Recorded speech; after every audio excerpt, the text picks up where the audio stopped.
வாழ்க வையகம், வாழ்க வையகம், வாழ்க வளமுடன். குரு வாழ்க, குருவே துணை. மணவளக்கலை உறவுகளுக்கு கோபாலின் வணக்கங்களும் வாழ்த்துக்களும். அருட்தந்தை வேதாத்ரி மகரிஷியின் மணவளக்கலையை பற்றி தினமும் சிந்தித்து கொண்டிருக்கின்றோம். சுவாமிஜி அவர்கள் எழுதிய வாழ்க்கை மலர்கள் என்ற நூலிலிருந்து ஏப்ரல் மாதம் 29 அறிவாட்சித் தரம் என்ற தலைப்பில் சிந்திக்கவிருக்கிறோம். மனித இன வாழ்வில் விஞ்ஞானம் வளர்ந்திருக்கின்றது. விரைவான போக்குவரத்து சாதனங்களும் விரைவாக செய்திகள் பரவும் வசதிகளும் பெருகியுள்ளன. உலகில் எந்த மூலையில் எந்த இடத்தில் ஒரு மனிதனால் ஒரு பொருள் உற்பத்தி செய்யப்பட்டாலும் அது உலகில் எந்த மூலையில் வாழும் மக்களுக்கும் விரைவாக பரவும் வசதி பெருகியுள்ளது. பொருளாதாரம், அரசியல், மதம் என்ற 3 துறைகளாலும் மனித இன வாழ்க்கையும் பண்பாடும் ஒன்றிணைக்கப்பட்டும் பாதுகாக்கப்பட்டும் வளர்க்கப்பட்டும் வருகின்றன.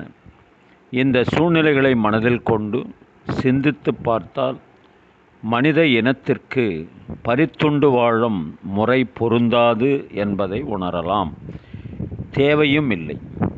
பழக்கப் பதிவுகளாலும் சிந்தித்து தெளிவு பெற்று திருந்தி வாழ முடியாத தேக்கமுற்ற மனநிலையாலும் தேவையே இல்லாத துன்பமே விளைக்கும் தீய செயல்கள் மனித வாழ்வில் தொடர்ந்து வந்து கொண்டிருக்கின்றன. இந்த நிலைமை மாற வேண்டுமெனில் உலக அறிஞர்கள் பலர் கூடி சிந்தித்து திட்டமிட்டு கூட்டாக செயல்புரிய வேண்டியுள்ளது. உண்மையை விளங்கிக் கொள்ளவும்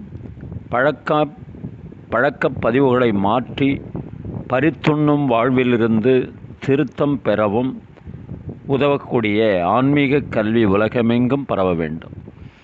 முதலில் அரசியல்வாதிகளும் மத தலைவர்களும் பொருள்துறை தலைவர்களும் கல்வித்துறைகளின் தலைவர்களும் பிரம்மஞானம் எனும் உயர் அறிவு பெற வேண்டும்.